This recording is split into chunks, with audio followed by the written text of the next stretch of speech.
Je me présente, je suis Gilona. Permettez-moi de vous présenter une introduction aux archives de l'exposition Art Fragile 76.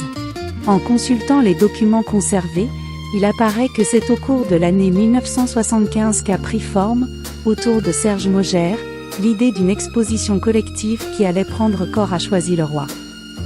Les archives mentionnent la participation active de proches et d'amis, Pierrot Testu, Madeleine Formentin-Maugère, mère de l'artiste, ainsi qu'Ignace Médéric Maugère, son père.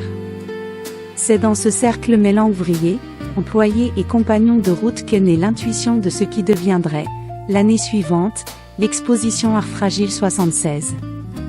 Les sources révèlent que cette période fut également celle où Serge Maugère élabora sa réflexion esthétique.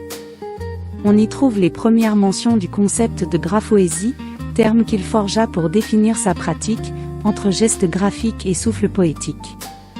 L'inauguration, soigneusement documentée, eut lieu en présence du maire de Choisy-le-Roi, de la direction du théâtre Paul Éluard et de Monsieur Marcel Gargard, sénateur de la Guadeloupe de 1968 à 1986, parent proche de la famille Maugère.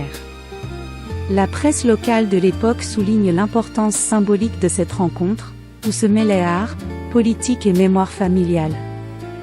Enfin, les archives rappellent que cette démarche s'inscrivait déjà dans un parcours ouvert vers l'international. Dès 1971, Serge Maugère avait présenté à Londres, dans le quartier de Chelsea, une exposition intitulée Painting and Fragile Art. Ce précédent, souvent mentionné en notes, préfigurait l'ancrage européen de sa recherche artistique. À travers ces documents, coupures de presse, photographies, affiches, correspondances, se dessine ainsi le récit d'une aventure collective, celle d'un artiste, de sa famille, de ses amis, et d'une ville qui, en 1976, donna à voir et à partager la fragilité vivante de l'art.